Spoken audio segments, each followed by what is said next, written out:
History is not always uncovered by experts in a careful dig. Sometimes it is found by a farmer's plow, a child's curiosity, or a storm's relentless waves. These moments of pure chance have delivered some of archaeology's most stunning revelations, rewriting entire chapters of our human story. By the end of this journey, you will witness how 30 accidental discoveries, from a stone that unlocked lost languages to entire cities hidden beneath homes, have permanently reshaped our understanding of the past.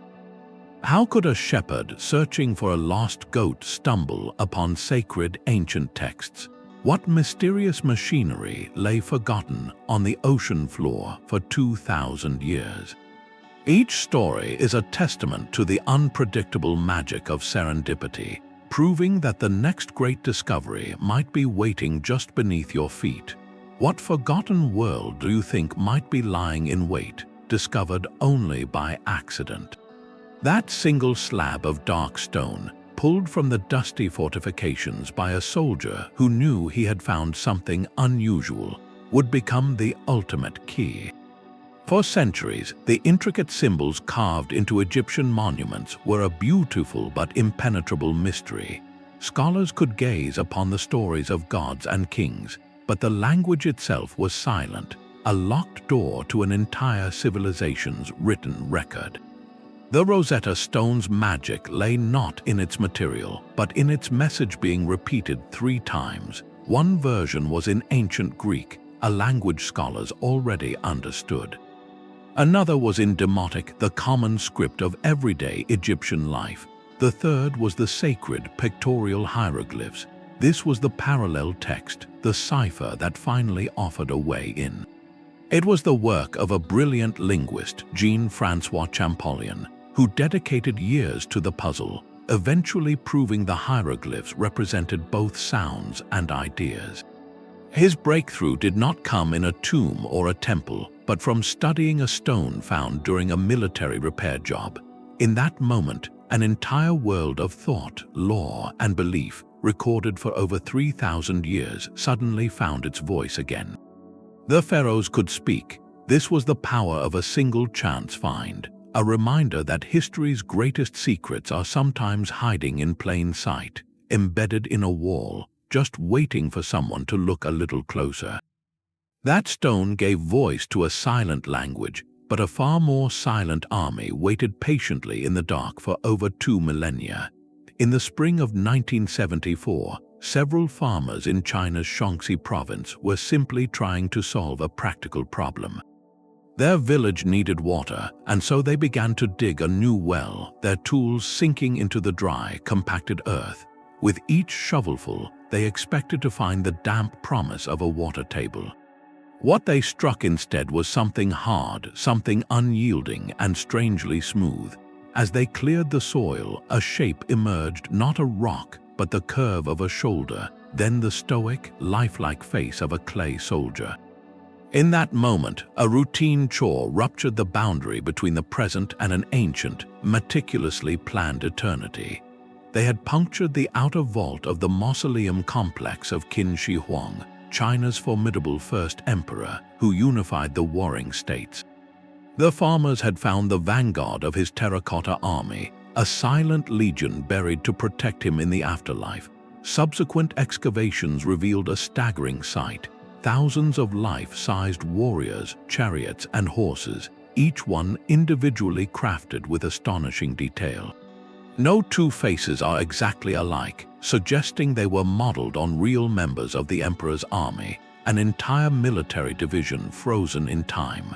The scale was beyond anything previously imagined, revealing not just a ruler's wealth, but a profound belief in an ordered cosmos that extended beyond death. This accidental discovery did more than unveil statues. It fundamentally transformed our understanding of Qin dynasty power, artistry, and spiritual ambition.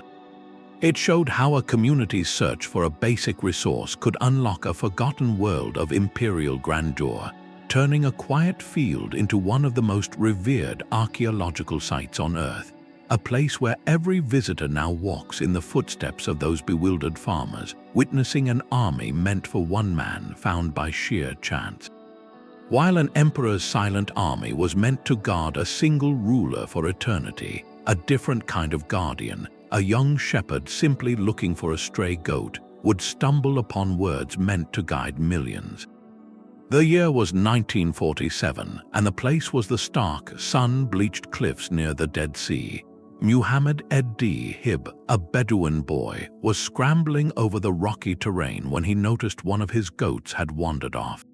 His solution was a simple one. He picked up a stone and tossed it into the mouth of a nearby cave, hoping to startle the animal out. Instead of a frightened bleat, he heard the distinct, shattering sound of breaking pottery. Curiosity overcoming caution, he climbed inside the dark cavern. There, nestled in the dust, were several tall, cylindrical clay jars.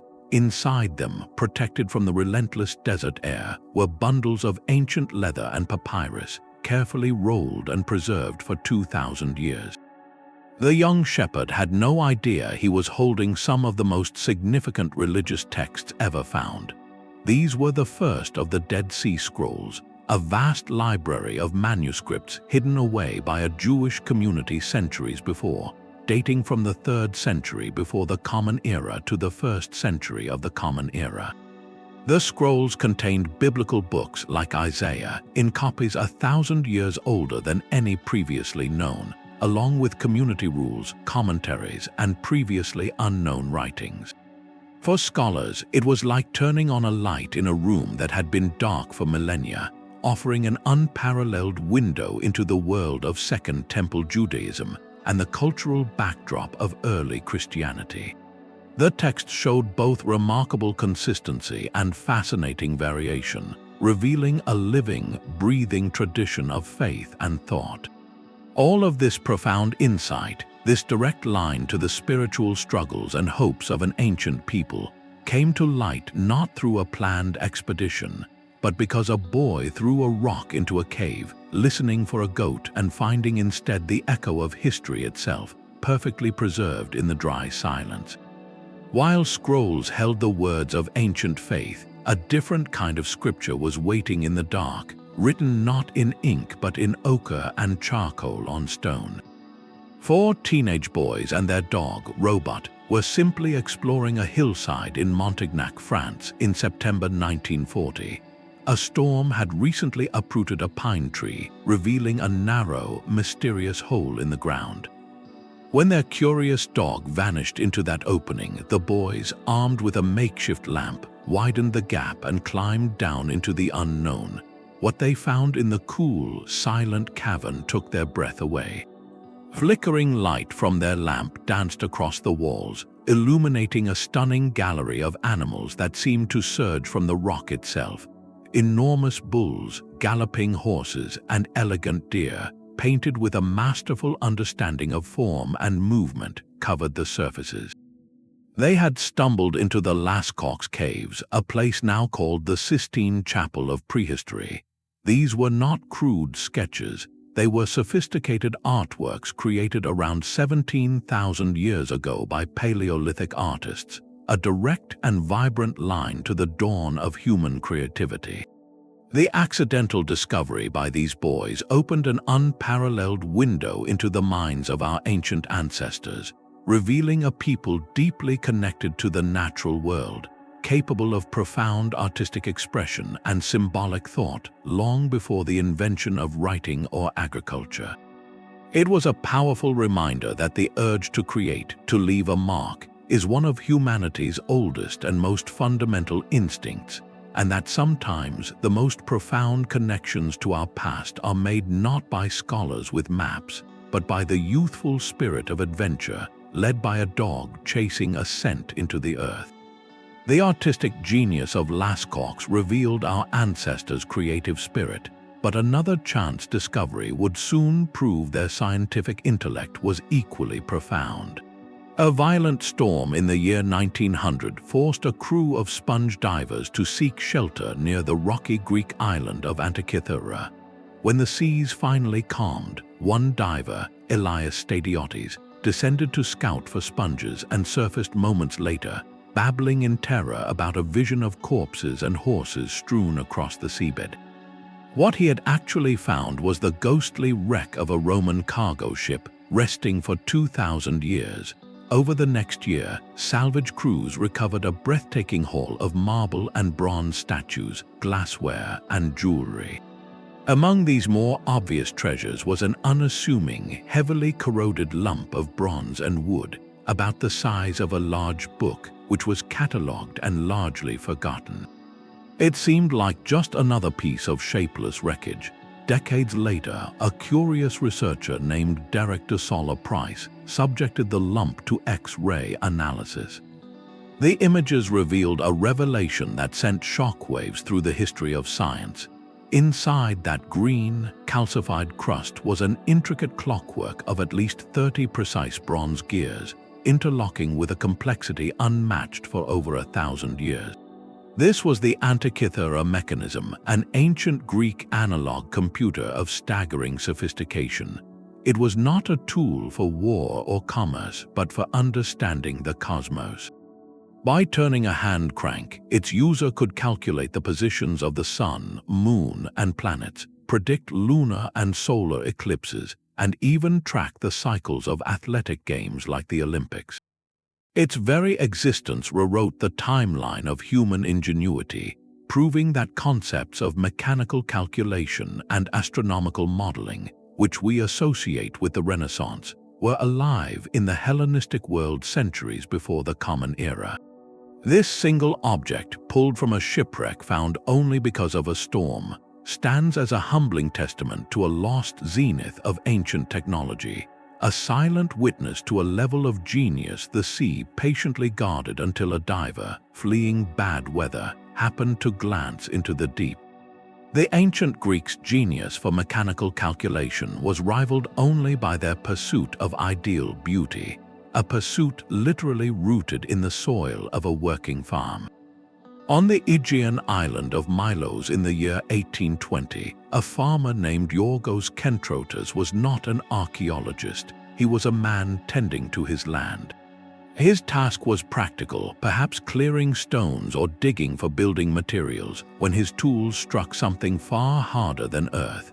Within a concealed niche, he uncovered two magnificent sections of a marble statue, along with several other sculpted fragments.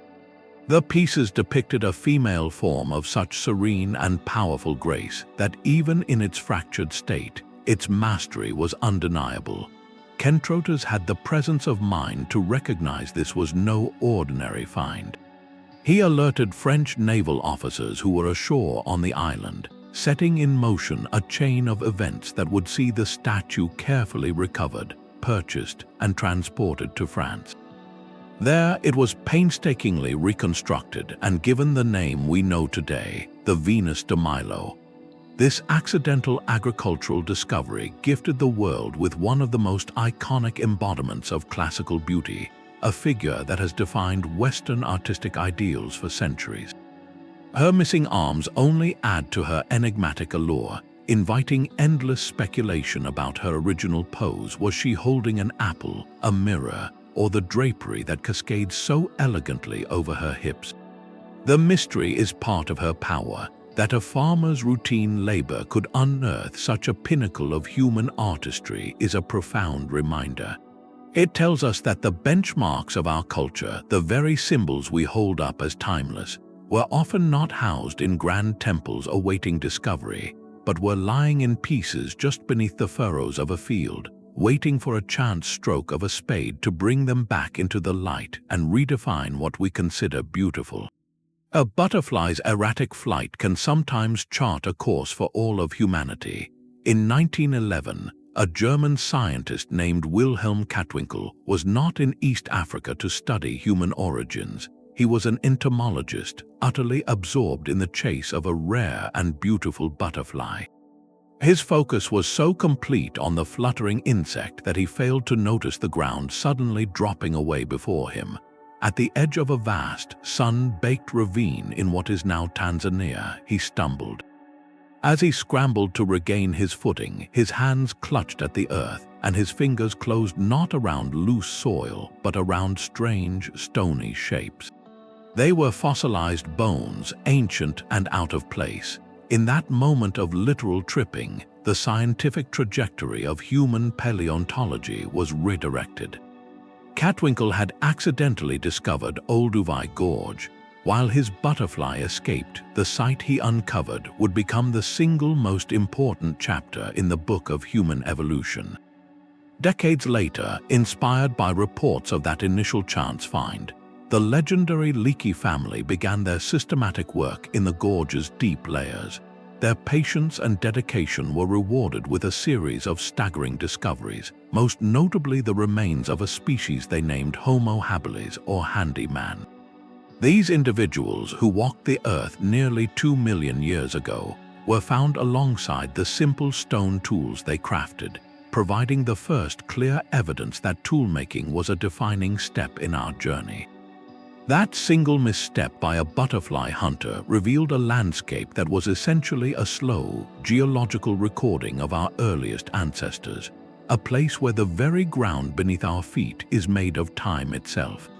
It proves a profound truth that the search for our own beginnings is not always a straight path of deliberate inquiry, but can be a winding trail sparked by a stumble, where the pursuit of something small and fleeting can illuminate the grandest story of all. The story of human origins can begin with a stumble, but the story of human ambition often stands upright, staring silently across an ocean. On the remote island of Rapa Nui, known to the world as Easter Island, the giant stone figures called moai have long been a symbol of profound mystery. For centuries, visitors and researchers saw them as immense heads, their solemn gazes fixed inland, their bodies seemingly lost to time or imagination. They were known yet fundamentally misunderstood. Then, in the 1950s, an archaeologist named Thor Heyerdahl arrived with a team.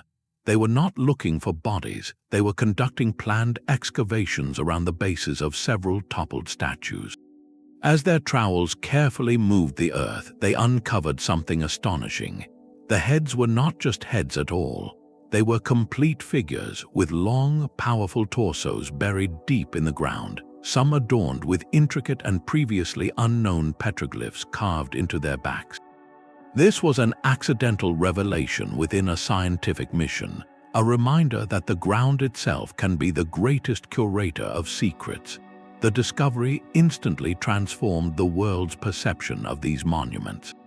They were not merely busts but towering, full-bodied giants, some weighing over 80 tons, whose creators had gone to the extraordinary effort of carving details that would never be seen once the statue was erected. This hidden complexity deepened the central mystery. How did a small, isolated community achieve such a monumental feat of engineering and artistry? And what compelled them to invest such effort in parts of their work meant only for the earth? The moai teach us that even our most iconic landmarks can hold entire dimensions of their story just out of sight, waiting for a careful hand to brush away the soil and reveal the true scale of a forgotten people's vision. The monumental statues of Easter Island held their secrets in the earth, but across the world, a different kind of mound held a mystery that would redefine an entire era.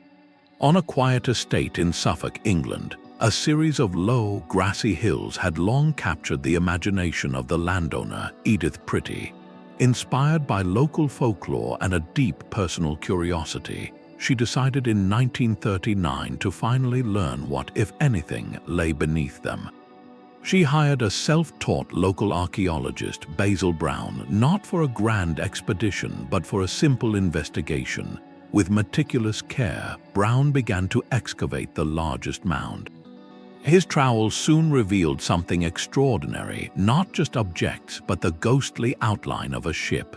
As the soil was carefully removed, the full scale of the find emerged, the preserved imprint of a 27-meter-long Anglo-Saxon ship, a vessel that had been dragged from the nearby river and buried as a royal tomb.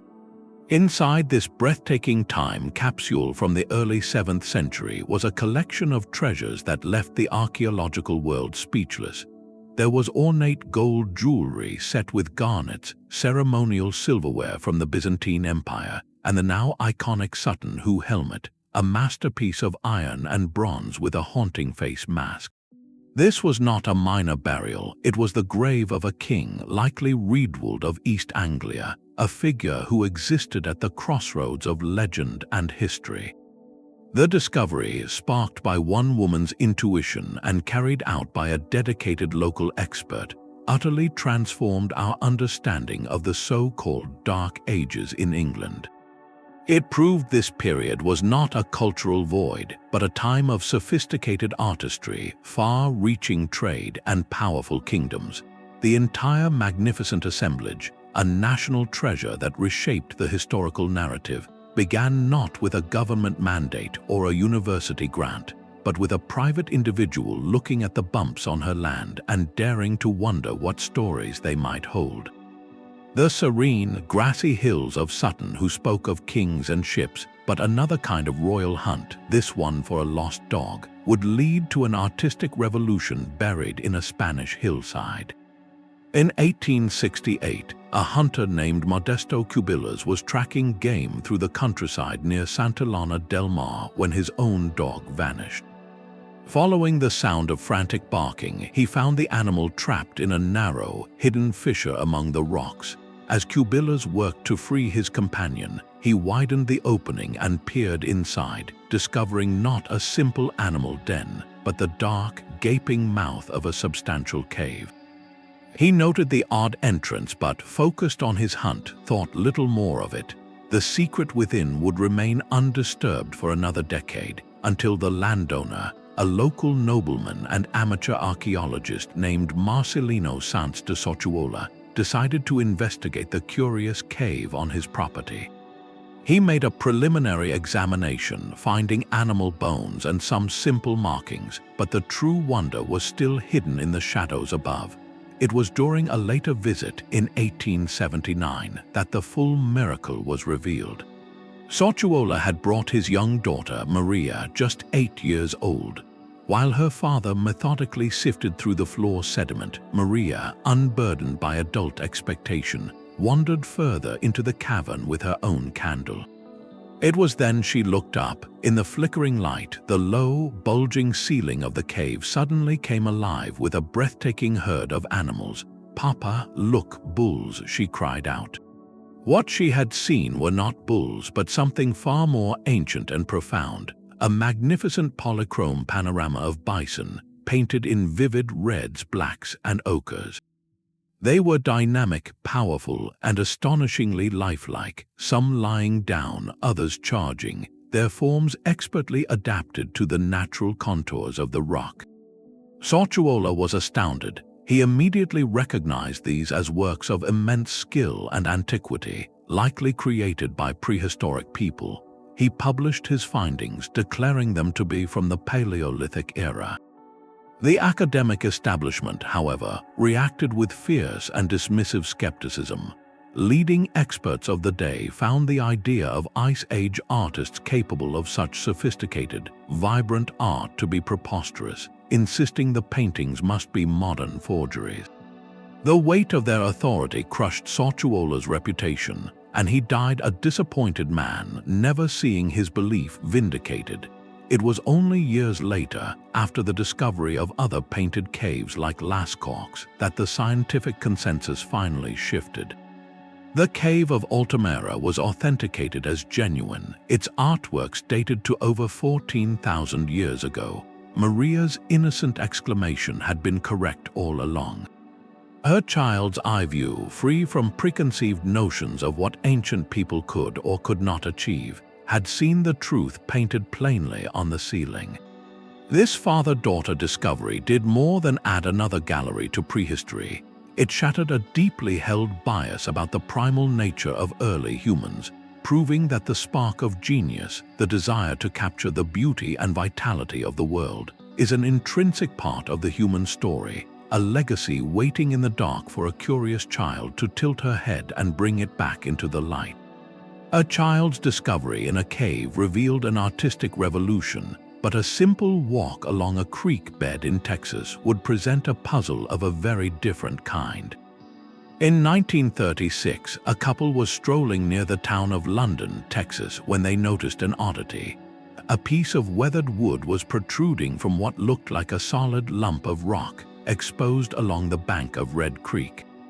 Their curiosity piqued, they took the strange object home and carefully cracked the rocky casing open.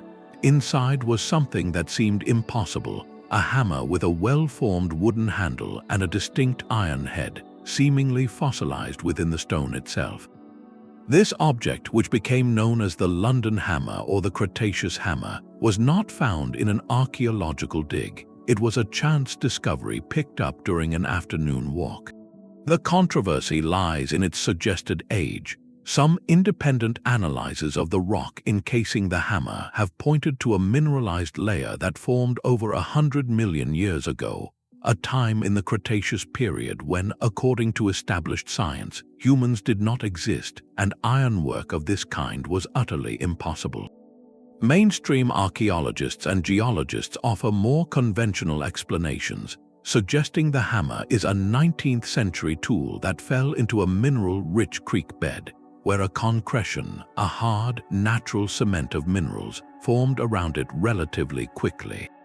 They argue the dating methods used for the encasing rock are flawed or misinterpreted. Yet, the very existence of the debate is what makes this accidental find so compelling. It serves as a focal point for larger discussions about how we interpret anomalies. Does it represent an out-of-place artifact that challenges our models of human history?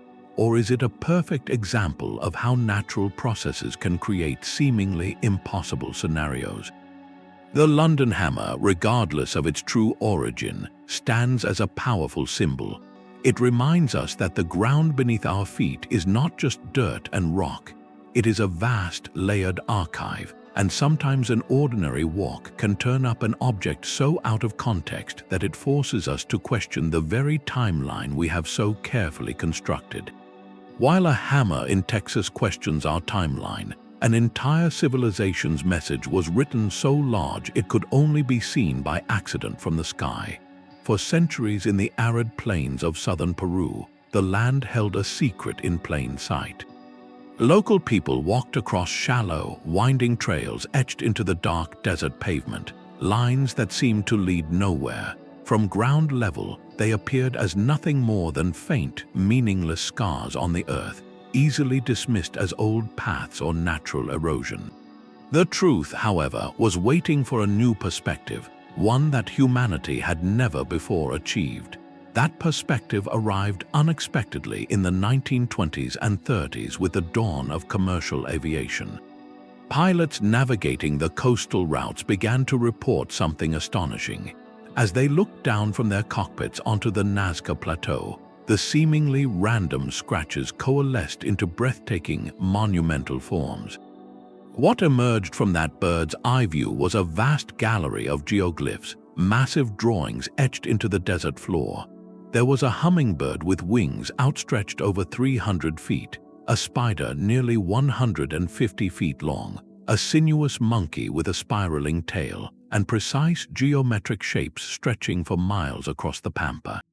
This was not random art. It was a deliberate, colossal canvas created by the Nazca culture between 500 years before the Common Era and 500 years of the Common Era.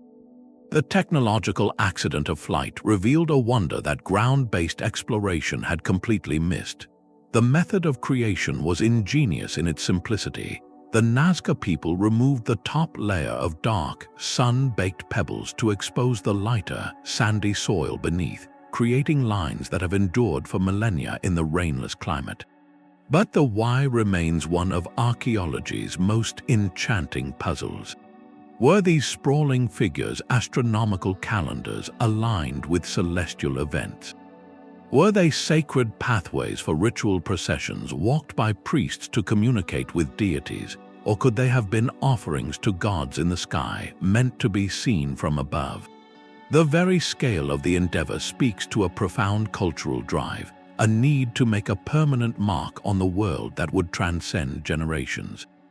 The Nazca Lines stand as a humbling lesson in perception, proving that some of humanity's greatest achievements are not meant to be understood from our everyday vantage point, but require us to step back, to rise above, and see the grand design that was there all along. While the Nazca Lines required a view from the heavens to be understood, another discovery, small enough to fit in a book, would attempt to rewrite the history of an entire ocean. In 1957, a New York bookseller named Lawrence Whitten was examining a 15th-century manuscript he had recently acquired. His work was methodical, the careful scrutiny of an expert looking for value and provenance. As he handled the volume, he noticed something unusual, a loose fold of parchment that seemed out of place. Gently separating it, he found it was not a random sheet, but a complete, hand-drawn world map, bound silently within the older text for who knows how long. This was the moment the Vinland Map entered the modern world. The map itself was stunning, a classic medieval depiction of Europe, Africa, and Asia. But in the distant Northwest Atlantic, it showed something that should not have existed in a map from that era. A large, jagged island labeled in Latin as Vinlandia Insula, the island of Vinland. According to its own text, it was based on Norse journeys in the late 10th century. If genuine, this single sheet of vellum was cartographic dynamite. It presented clear, pre-Columbian evidence that knowledge of North America had reached European scholars long before Christopher Columbus sailed. The discovery, a pure accident of bookbinding, ignited a firestorm that still burns today. Almost immediately, experts divided into camps. Proponents hailed it as the missing link, physical proof supporting the Icelandic sagas that told of Leif Erikson's voyages to a land of grapes and wheat. Detractors pointed to anomalies in the ink, the style of the parchment, and curious linguistic details that seemed out of time. Scientific analyses over the decades have produced contradictory results, some suggesting a modern forgery using 20th century materials, others arguing the evidence is consistent with a medieval origin. The debate itself is the legacy of this chance find. It is a perfect case study in how history is not just discovered, but authenticated and argued over. The Vinland Map, whether a brilliant medieval document or an ingenious modern hoax, forces us to confront a powerful idea that our understanding of the past is always provisional, a story we assemble from fragments, and that sometimes the most controversial fragment of all is the one found tucked quietly away in a book, waiting to question everything we thought we knew. The debate over a map's authenticity reveals how we argue over history, but in the quiet wetlands of Northern Europe, history itself was being pulled from the ground with startling intimacy. For centuries, peat cutters in the bogs of Ireland, Denmark, and beyond went about their essential work, slicing through the dense, dark layers of peat to gather fuel for their hearths. Theirs was a task of survival, not archaeology, yet their blades would sometimes slice through something far more startling than a root, a human foot, a hand, or a face, preserved with eerie perfection in the cold, acidic, oxygen-poor water. These were the Bog Bodies, individuals like Tollund Man and Gråbøl Man in Denmark, who had lain in silent repose for over 2,000 years. The unique chemistry of the bog acted as a natural preservative, tanning the skin to leather, keeping hair intact, and even safeguarding the contents of a final meal. These were not formal burials discovered in tombs. They were chance encounters in the most ordinary of workplaces. The preservation was so complete that when Tollund Man was found in 1950, his discoverers thought they had stumbled upon a recent tragedy. Instead, they were gazing upon the calm, sleeping face of a man from the Iron Age, a woven cap still on his head, a noose still around his neck. This accidental preservation by the land itself offers a connection to the past that is profoundly direct and personal. We are not looking at ruins or artifacts, but at individuals. Research into their final moments suggests many met a deliberate end. possibly as part of ceremonial practices or as a consequence of the conflicts of their time. The bog bodies provide a silent, tangible testimony to the beliefs and hardships of Iron Age communities, a reminder that the landscape we use for fuel and farming can also be a sacred archive, holding the stories of people whose lives ended in the very same terrain, waiting centuries for a worker's careful cut to bring them back into the light of our understanding. The bog's silent archive held individuals, but a different kind of sacred text was carved not on parchment, but directly into the living rock of a Scottish hillside. In 1887, the Reverend James Harvey oversaw a common task of the era, the clearing and improvement of farmland in West Dunbartonshire. His workers were focused on the practical job of removing stones and leveling ground to make the field more productive. Their tools struck something immense and unyielding, and as they cleared away the centuries of soil and turf, an astonishing sight was revealed. It was not a boulder, but a colossal sandstone slab over 40 feet long, and its entire surface was a dense, mesmerizing tapestry of carved art. There were hundreds of precise, cup-shaped depressions, many surrounded by concentric rings that seemed to ripple out like waves from a dropped stone, connected by meandering grooves that snaked across the stone's face. This was the Cochno Stone, an accidental revelation of a Bronze Age masterpiece created over 4,000 years ago. The sheer scale and complexity of the design marked it as one of the most significant examples of prehistoric rock art in all of Europe.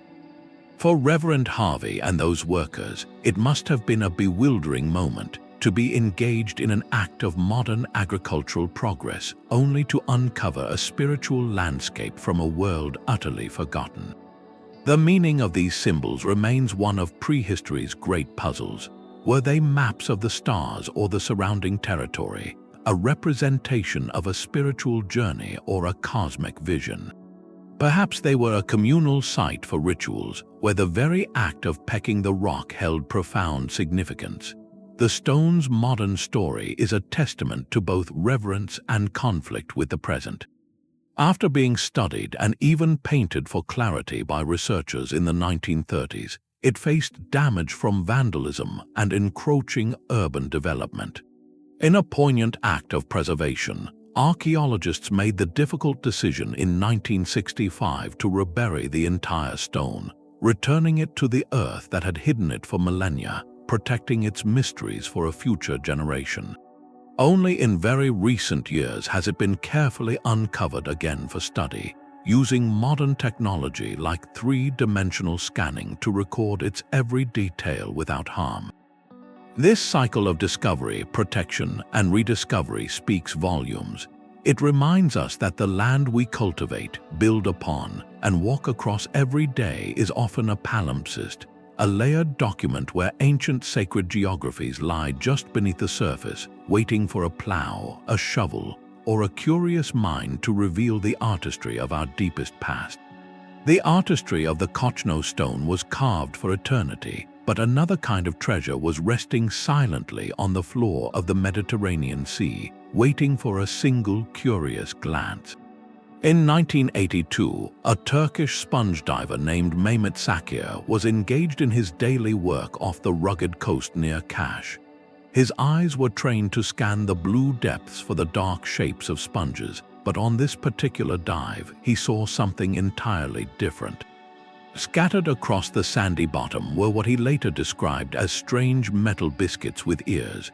Those odd shapes were not natural formations. They were oxhide copper ingots, a form of raw metal currency from the ancient world. Sakir's professional eye and simple description triggered one of the most significant underwater archaeological discoveries of the 20th century. He had found the Uluburun Shipwreck, a merchant vessel that sank in the late Bronze Age, around 1300 years before the Common Era. Subsequent excavations revealed the wreck to be a spectacular, almost mythical time capsule.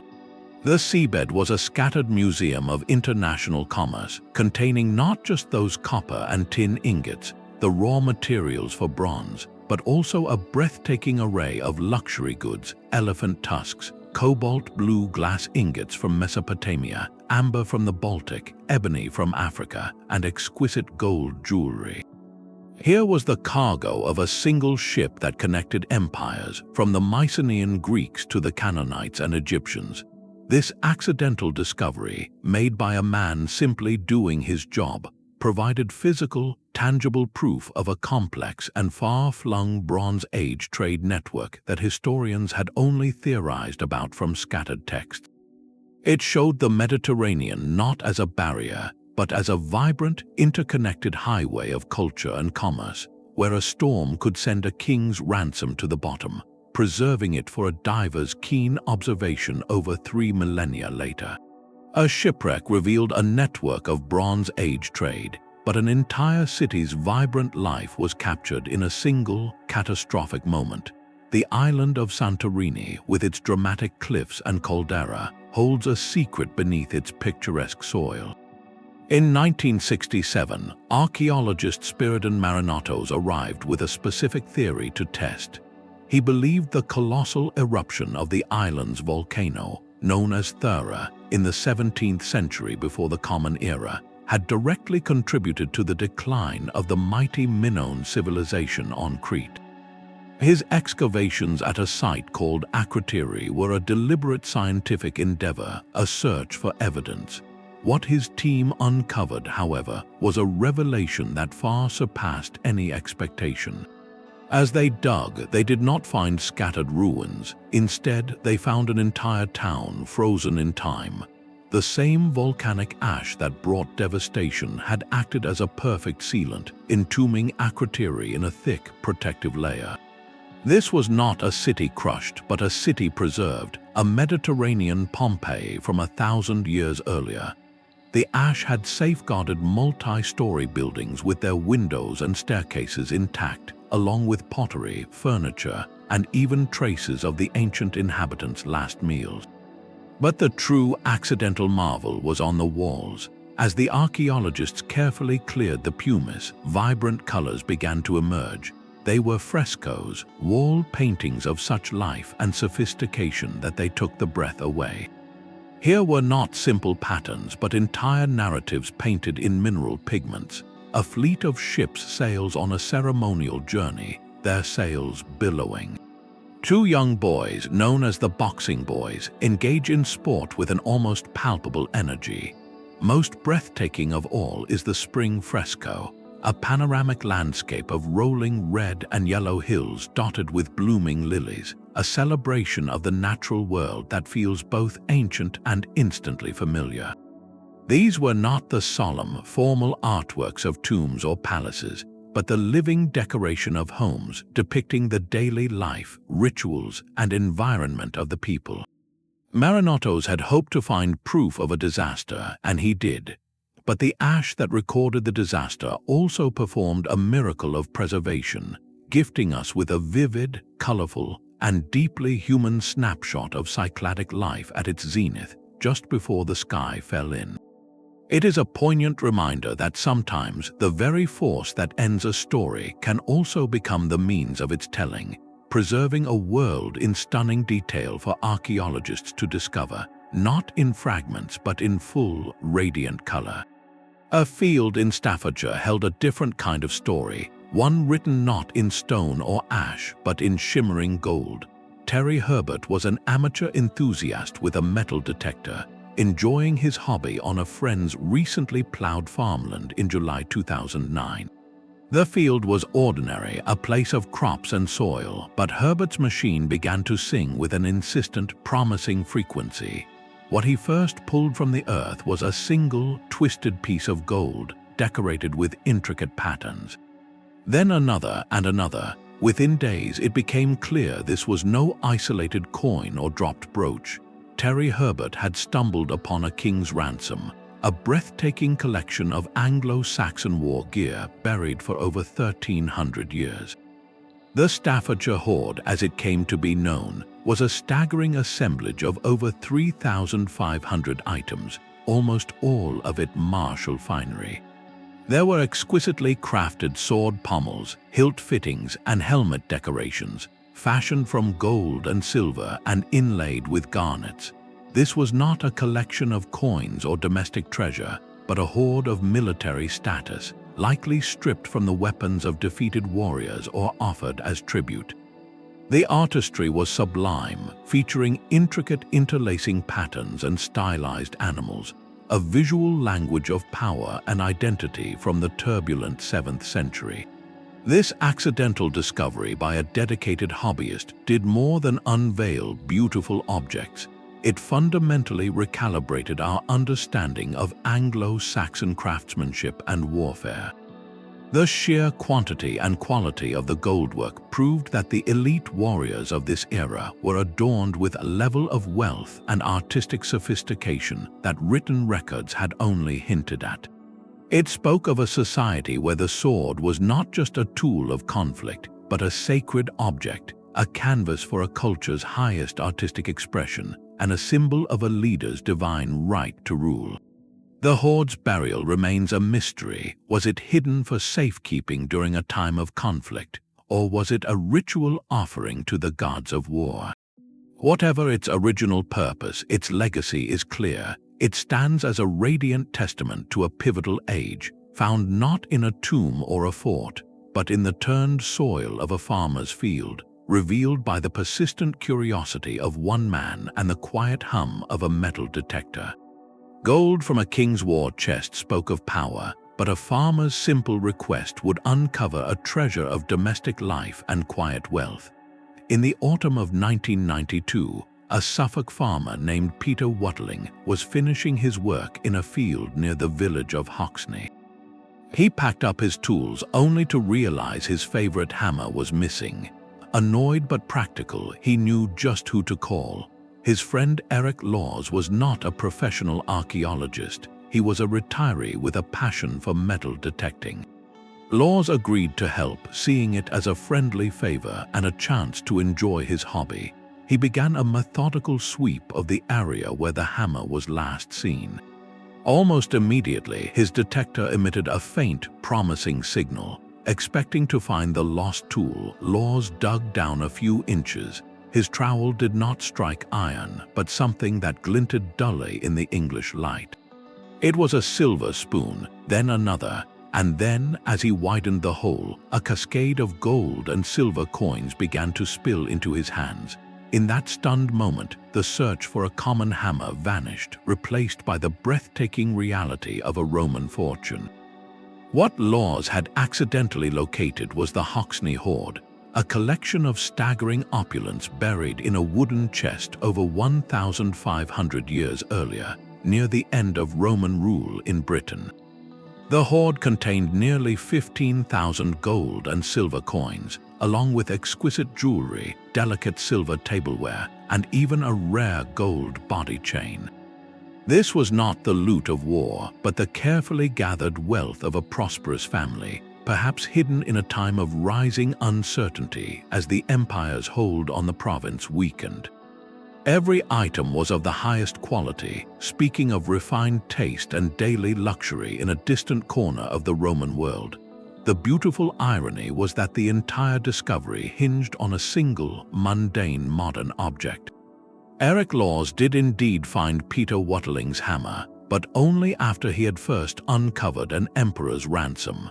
This perfect juxtaposition makes the Hoxne Hoard uniquely compelling, a direct link between two eras defined by completely different concerns.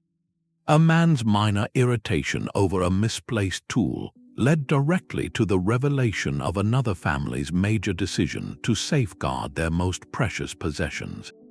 The hoard now rests in the British Museum, a magnificent snapshot of Roman Britain's final golden age, all thanks to a retired man with a metal detector who was just trying to do a friend a simple favor.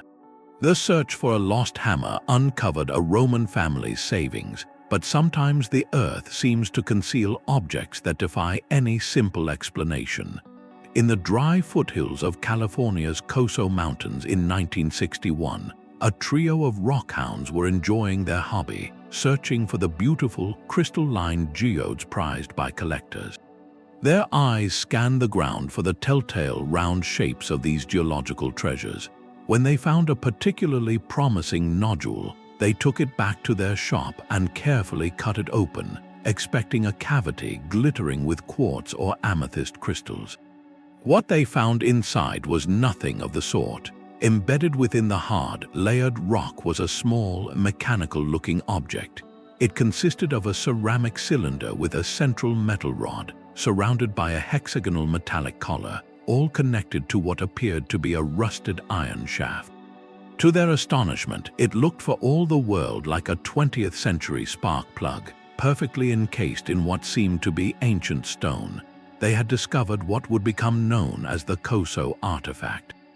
This accidental find by recreational collectors immediately ignited a firestorm of speculation. If the nodule was a genuine geode that had formed over hundreds of thousands of years, how could a manufactured object from the modern era be sealed inside it? The artifact was championed by some as the ultimate out-of-place artifact, a tangible piece of advanced technology impossibly out of its time, suggesting lost civilizations or even visitors from elsewhere. It seemed to be a physical challenge to our entire understanding of geological and human history. Mainstream geologists and archaeologists, however, offered a more grounded, though still fascinating, explanation. They argued the object was not inside a true geode, but a hard concretion of rust and minerals, known as an iron oxide nodule, that had formed relatively quickly around a modern spark plug that had been lost or discarded in the dry environment. The natural processes of mineral deposition can create remarkably stone-like casings in a matter of decades, not millennia, perfectly encasing a contemporary object and giving it the deceptive appearance of great antiquity. While the consensus leans heavily toward this explanation, the initial mystery and the fervent debate it inspired are the true legacy of this chance find. The Coso artifact stands as a powerful symbol of how the line between the natural and the manufactured can blur in the ground. It shows how a routine hobbyist activity, the simple joy of cracking open a pretty rock, can stumble directly into the heart of a profound puzzle. These moments force us to question our assumptions, to examine our methods of dating and interpretation, and to remember that the natural world has a talent for creating scenarios that look, at first glance, wonderfully impossible. A spark plug encased in stone presents a modern puzzle, but a piece of ancient linen would become a mystery illuminated by modern light. The Shroud of Turin, a length of cloth bearing the faint, ghostly imprint of a man, had been venerated for centuries within the Cathedral of St. John the Baptist in Italy. Its history was a tapestry of faith and controversy, but its nature remained shrouded in literal and figurative darkness. That changed in the spring of 1898, not through archaeology, but through a commission for documentation. An amateur photographer named Secondo Pia was granted permission to create the first photographic record of the relic. Working carefully in the cathedral's dim light, he took his glass plate negatives, a standard process for the time. He then retreated to his darkroom to develop them. As the chemicals worked on the plate, an image began to swim into view. Pia expected to see a faint, hazy outline, a simple record of the cloth's markings. What materialized on the negative plate left him stunned. The image that appeared was not faint at all. It was a stark, clear, and detailed positive portrait of a man's face with defined features, a beard, and what appeared to be wounds. This was the inverse of what he had photographed. The negative had become a positive. In that darkroom accident, a technological lens had revealed a hidden dimension invisible to the naked eye. The faint stains on the cloth itself were, in photographic terms, a natural negative, and Pia's camera had inadvertently developed the true positive image. This single moment of serendipity transformed the shroud overnight from a regional object of devotion into a global sensation and a relentless subject of scientific scrutiny. The accidental discovery catapulted the cloth into the center of a debate that continues to this day. involving radiocarbon dating, textile analysis, and historical research. Regardless of one's conclusions, Pir's darkroom revelation stands as a powerful lesson in perception. It demonstrates how a tool created for one purpose, to document, can accidentally become a tool for revelation, showing that some of history's most enduring enigmas require us to shift our perspective, to look not just at an object, but through a different kind of light, to see the hidden picture waiting within. A photographic negative revealed a hidden image, but miners in South Africa were pulling objects from the earth that seemed to defy any natural explanation. For decades, workers extracting pyrophyllite, a soft mineral used in industry, from deposits near the town of Ottosdal, would occasionally encounter something perplexing. Their tools, designed to cut through ancient rock, would strike or uncover small, spherical objects, usually no larger than a few centimeters across. At first glance, they looked like nothing more than curiosities, but upon closer inspection, their features were startling. These metallic spheres, often made of hematite or pyrite, were almost perfectly round. Most intriguingly, many of them were encircled by 2 or 3 parallel grooves, cut as if by a lathe, running precisely around their equators. The miners, focused on their daily labor, had no context for what they had found. They simply set them aside, and over time, a collection of these strange artifacts grew, eventually earning the name Klerksdorp Spheres. The true mystery, however, lies not in their appearance alone, but in their unimaginable age. These spheres were not found loose in the soil. They were extracted from a layer of Precambrian rock known as the pyrophyllite deposits, which have been dated to an astonishing 2.8 billion years old. This is a time so remote that life on Earth consisted solely of single-celled organisms in the oceans, a world with no plants, no animals, and certainly no tool-making intelligence. The discovery of these objects by workers engaged in the most routine of industrial tasks presents a profound geological puzzle. How could such seemingly symmetrical, grooved forms occur naturally in stone that predates complex life by billions of years? Mainstream geology offers explanations rooted in natural processes. Some researchers suggest they could be the result of concretion, where minerals slowly accumulate around a nucleus, forming a sphere. The grooves, they propose, might be the imprint of surrounding crystalline structures that have since weathered away, or the result of extreme metamorphic pressure. Others point to similar spherical formations called Moqui marbles, found in the southwestern United States, though those lack the precise parallel grooves. Yet the sheer regularity of the Klerksdorp spheres continues to spark wonder and debate. Their accidental unearthing forces a simple but powerful question: can natural geology, given enough time and the right conditions, produce objects that look for all the world like they were made by a purposeful hand? These spheres serve as a humbling reminder from the deep earth that our planet's history is written in a language of stone and time we are still learning to read, and that sometimes the most baffling chapters are brought to the surface not by scientists, but by the hands of those working deep within the rock itself. While miners extracted mysterious spheres from billion-year-old rock, a homeowner in central Turkey was focused on a far more modern concern: updating his basement. In 1963, a resident of the town of Denisovan decided to do some renovations, a task as ordinary as any other. Perhaps he was knocking down a wall to create more space or fixing a crack in the foundation.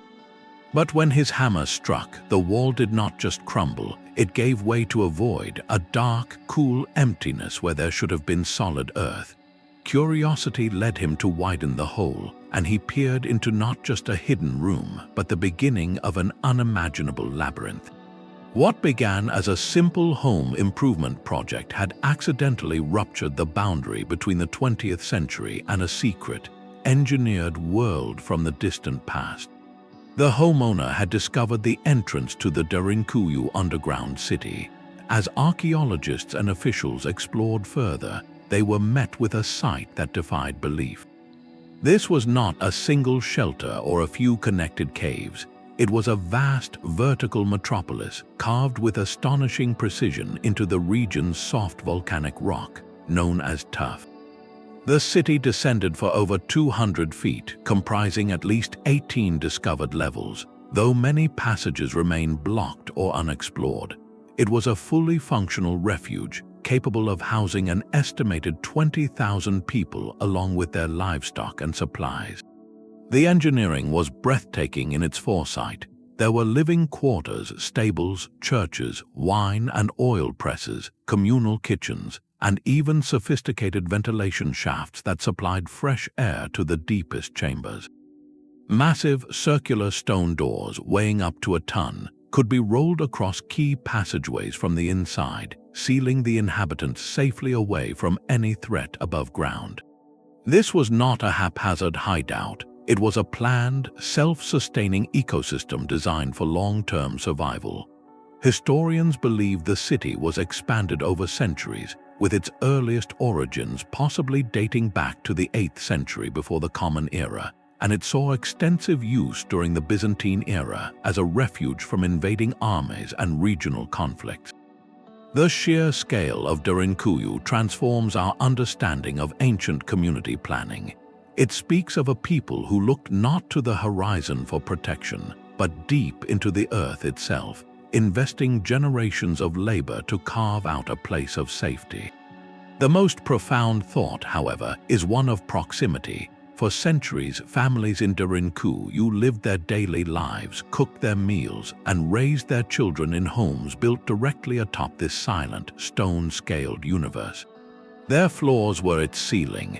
A man's decision to remodel his basement did not just reveal a hidden room. It opened a trapdoor to an entire civilization's ingenious answer to peril. A monument to resilience hidden in plain sight, waiting just behind a wall for the right moment to be found again. The earth beneath a farmer's field in Sichuan province held a secret that would shatter a narrative. In 1929, a local man was engaged in the most mundane of tasks, digging an irrigation ditch to water his crops. His shovel struck something hard, and as he cleared the dirt, he uncovered not a rock, but a cache of beautifully worked jade and stone artifacts. It was a curious and notable find, yet in the grand scope of Chinese archaeology at the time, it was a whisper that went largely unheard, a single thread from a tapestry no one knew existed. For decades, that whisper faded into the background, the artifacts stored away, their origin story waiting. Then, in 1986, archaeologists decided to systematically investigate the area around that long-ago farmer's ditch. What they uncovered was not just a few more artifacts, but a seismic revelation. They found two large rectangular pits, carefully constructed and filled not with earth, but with a deliberate, staggering assembly of treasure. These were sacrificial pits, and they contained hundreds of objects that defied all existing understanding of ancient China. There were colossal bronze masks with exaggerated, angular features and protruding eyes, some over a meter wide.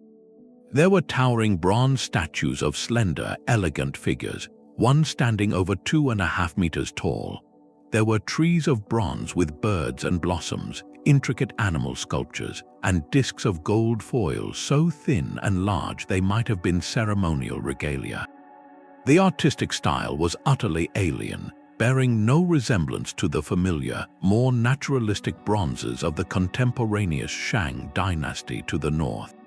This was the Sanxingdui culture, a sophisticated civilization that thrived along the banks of the Min River over 3,000 years ago, a peer to the Shang, yet one that developed its own breathtakingly unique spiritual and artistic world in complete isolation.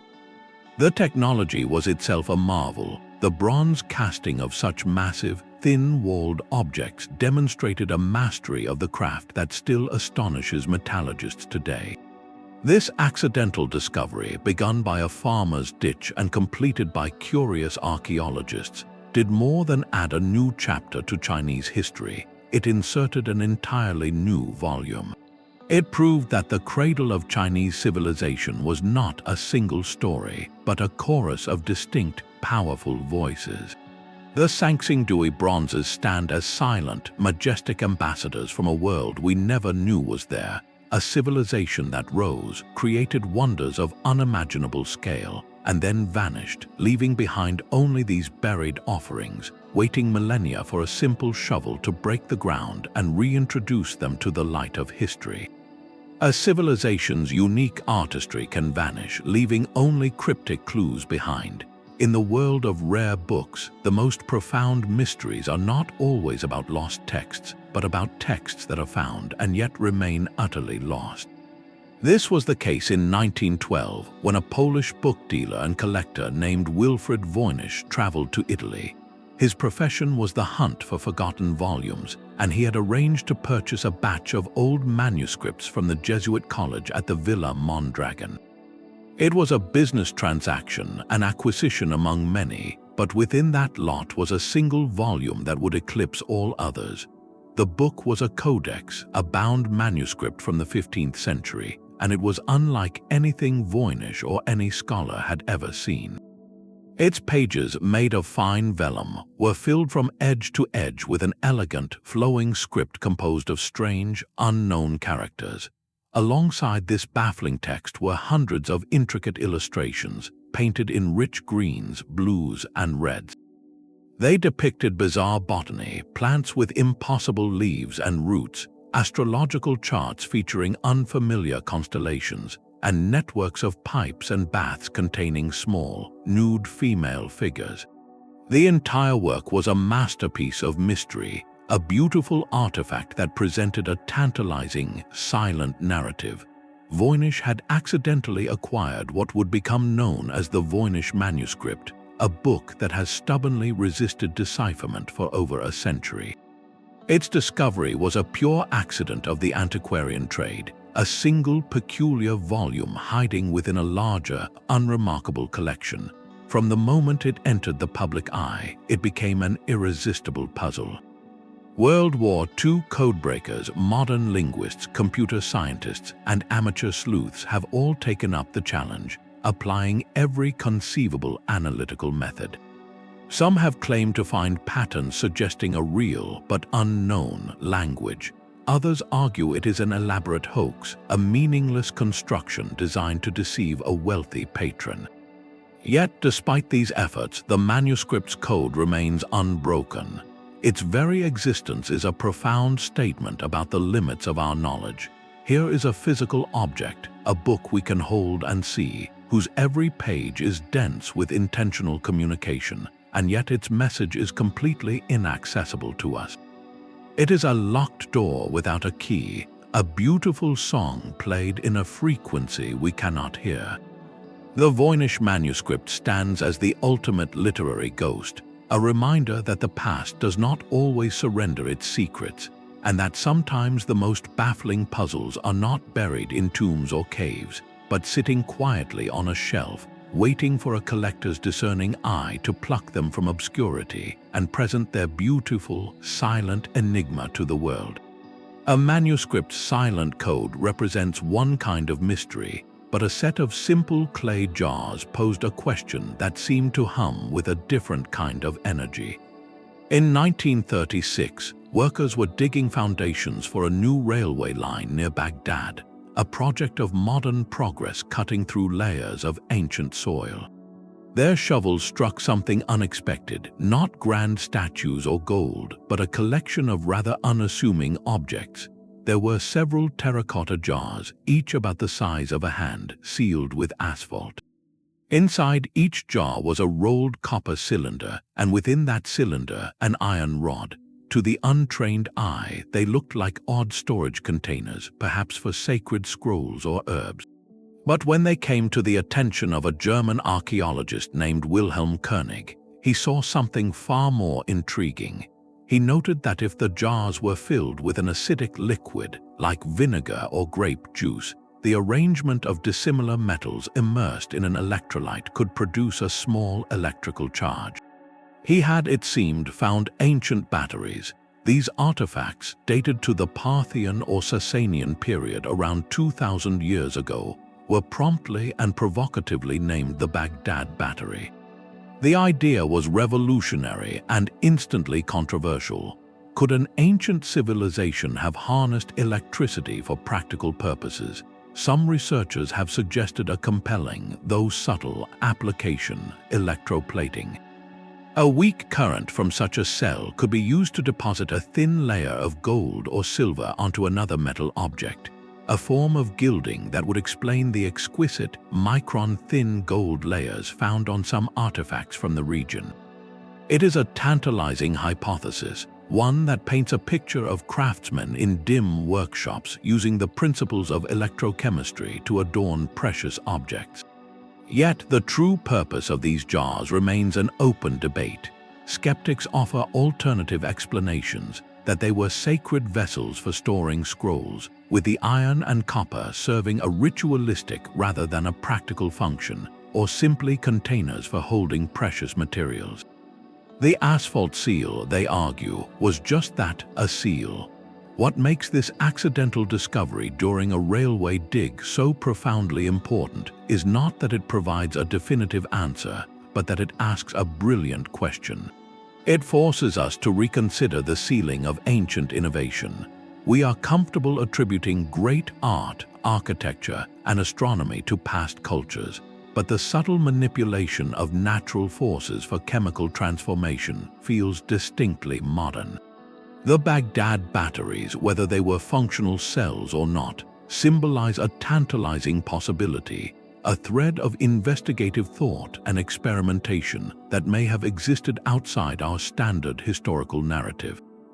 They are a quiet, physical challenge to our assumptions, found not in a temple or a tomb, but in the path of a railroad, reminding us that the sparks of ancient genius can sometimes be uncovered in the most mundane of places, waiting to jolt our understanding of the past. The quiet act of setting a fence post should not lead to a century-long riddle. Yet in 1872, on a farm near the shores of Lake Winnipesaukee in New Hampshire, that is precisely what happened.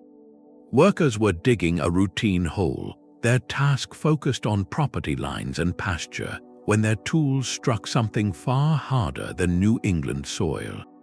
What they pulled from the earth was not a common stone, but a perfectly shaped, dark, egg-shaped object about the size of a large grapefruit.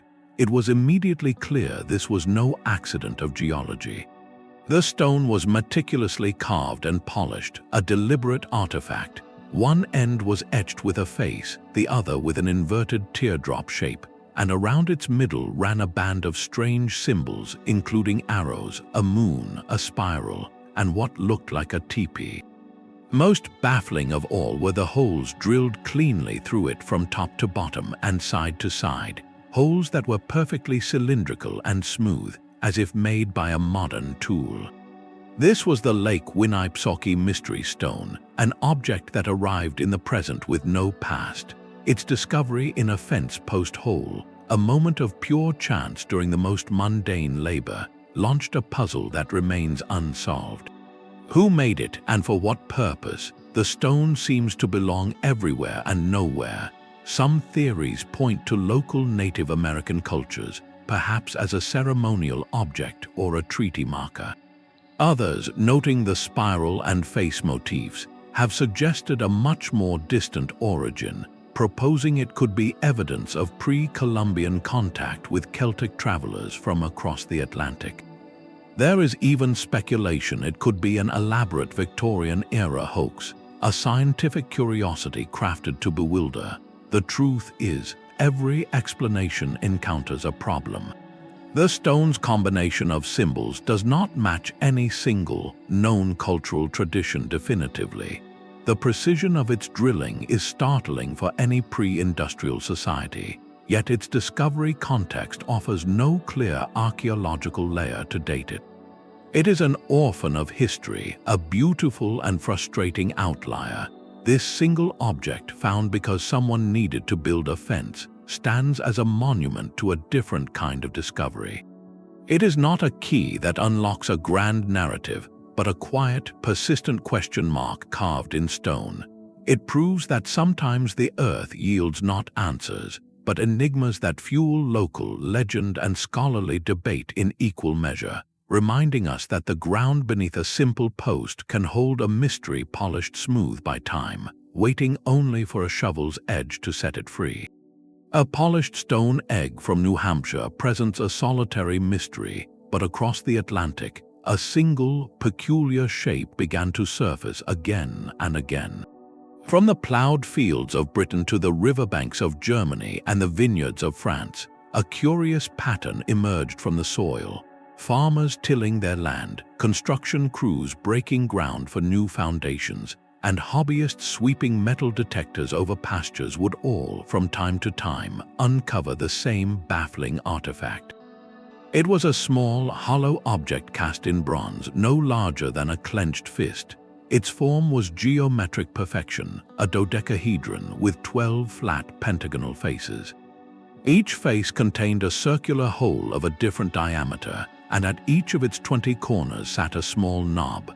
To the modern finder, it looked almost like a piece of a sophisticated game or a delicate tool from another age. And in a sense it was. These are the Roman dodecahedra, and their silent presence across the expanse of the former Roman Empire is a riddle delivered entirely by accident.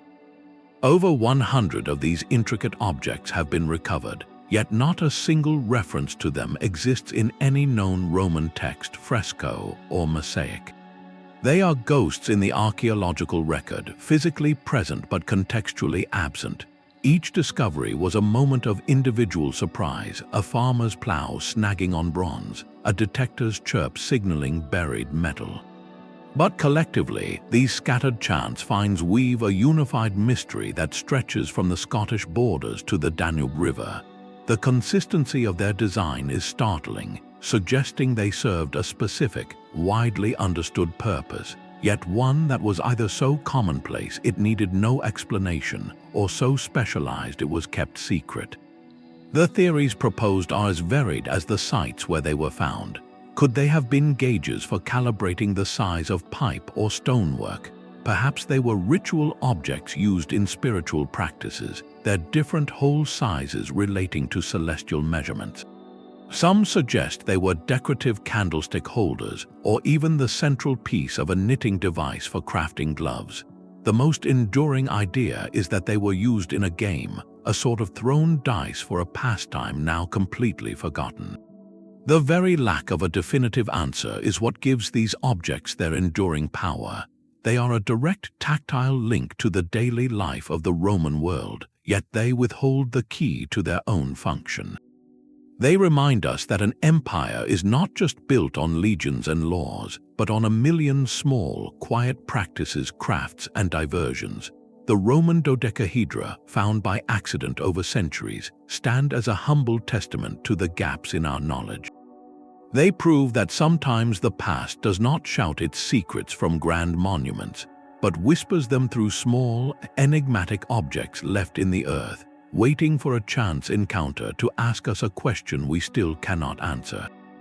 While a Roman dodecahedron is a mystery of purpose, a map is meant to be understood, a guide to a world already known. Yet the most startling maps are those that seem to know too much.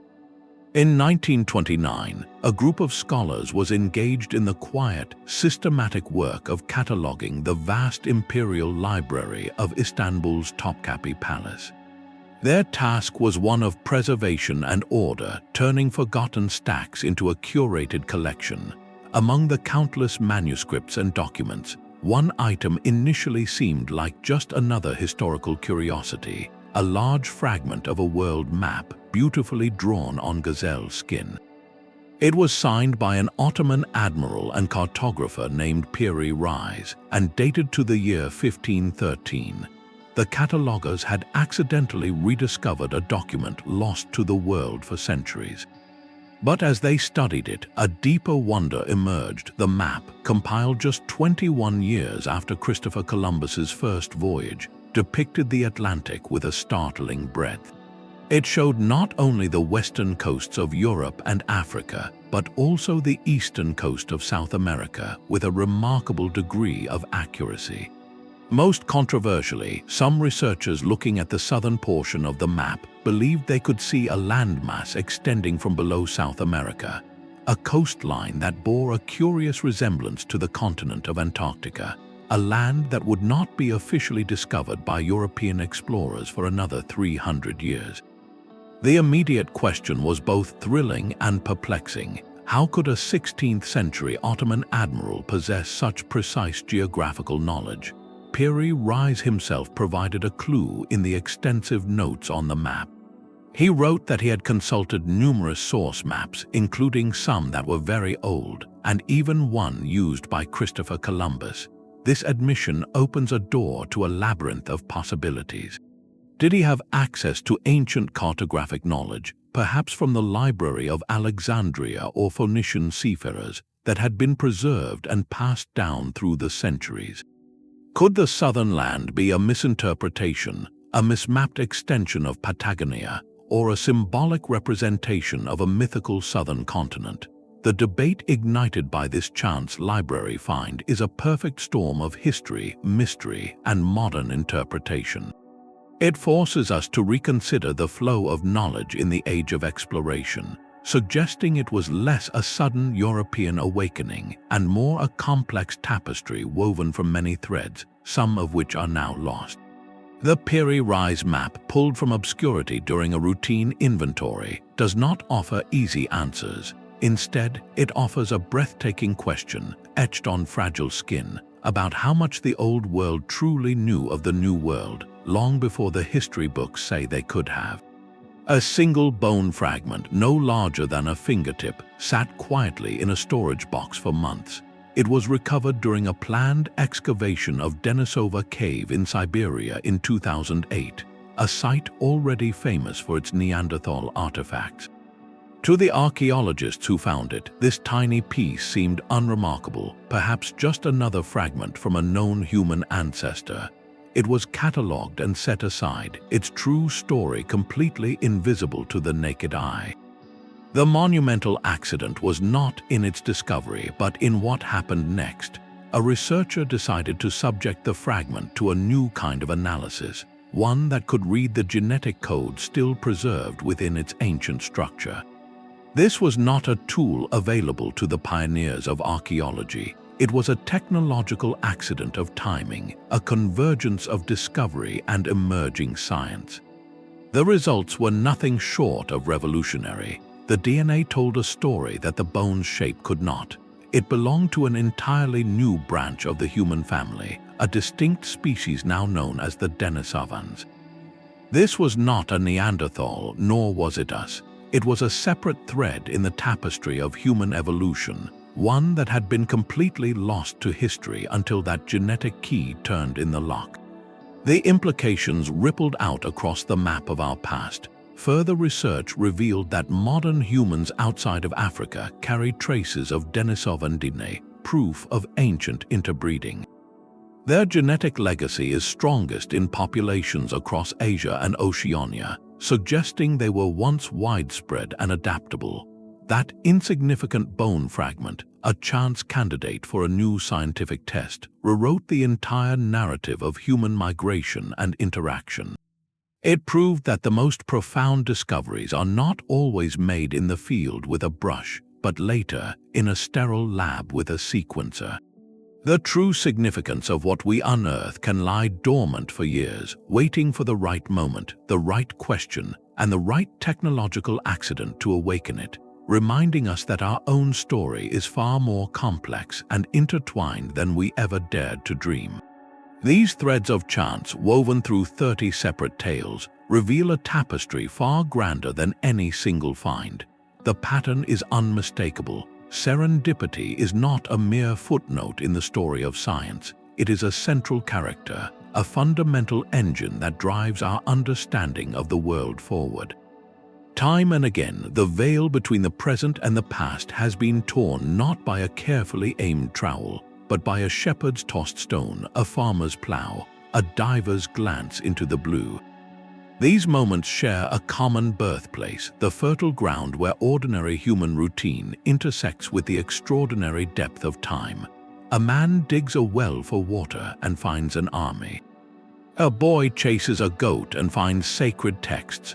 A woman wonders about the bumps on her land and finds a king's ship. This is the profound lesson written into the landscape itself. Our world is a palimpsest, a manuscript where ancient stories are written over, but never fully erased, layered just beneath the streets we walk and the fields we cultivate. This collective narrative gently challenges a modern assumption that true discovery belongs only to the planned expedition, the funded grant, the systematic dig. Those methods are indispensable, of course, providing context and rigor, but the history of archaeology insists that they do not hold a monopoly on truth. The first spark, the initial rupture in the wall of the unknown, is so often struck by curiosity, by sharp observation, and by the beautiful, unpredictable hand of pure chance. It is the retiree with his metal detector doing a friend a favor. It is the child looking up at a cave ceiling while her father looks down at the floor. It is the soldier noticing a peculiar stone in a wall meant for repair. These individuals were not following a map, they were making one, in the very moment their everyday lives collided with history. What connects the Rosetta Stone to the Staffordshire Hoard and the Antikythera Mechanism to the Bog Bodies is this shared heartbeat of beautiful unpredictability. It is a humbling reminder that our shared human heritage does not wait passively for experts to arrive with their grids and brushes. It whispers to us through the ground, it reveals itself in the fracture of a rock, it surfaces in the storm-tossed sea. The next great window into our past may not be marked on any survey. It might be waiting in your garden at the end of a country walk, or in the foundation of a new home, a silent testament to the enduring truth that sometimes the most important thing we can do is simply pay attention to the world right beneath our feet and be ready for the moment it decides to speak. From the Rosetta Stone to the Denisovan finger bone, these 30 stories form a remarkable mosaic. Each piece was placed not by the careful hand of a scholar, but by the unpredictable whims of fortune, a shepherd's errant stone, a farmer's deep plow, a child's wandering gaze. Together, they compose a portrait of human history that is richer, stranger, and far more interconnected than any single narrative could contain. This collective legacy teaches us a profound and humbling lesson. Our understanding of the past is never finished. For every mystery solved by a chance find, a dozen more are waiting, silent and patient, in the unlikeliest of places. The next chapter is not necessarily being written in a distant desert under a funded grant. It might be resting in the foundation of an old house, waiting at the bottom of a local creek, or lying just beneath the topsoil of a familiar field. This celebration of serendipity is also a celebration of the amateur spirit. It honors the farmer, the diver, the hobbyist, the librarian, and the curious child, individuals whose sharp eyes and open minds turned a routine moment into a portal to another age. They remind us that you do not need a degree to make history, you simply need to pay attention. In that fleeting instant when the ordinary cracks open to reveal the extraordinary, anyone can become an archaeologist. So as we step away from these tales of chance, carry with you this simple, empowering idea. History is not confined to museums and textbooks. It is all around us, layered into the very ground we walk on, hidden in plain sight. The echoes of lost worlds are closer than you think. What forgotten fragment of a grander story might be waiting for your glance, your curiosity, your moment of unexpected discovery? If this journey through the incredible power of accident has sparked your imagination, consider subscribing for more explorations into history's deepest mysteries. And we would love to hear from you. Which of these chance discoveries resonated most, and what mysteries do you think are still waiting to be found? Share your thoughts in the comments below.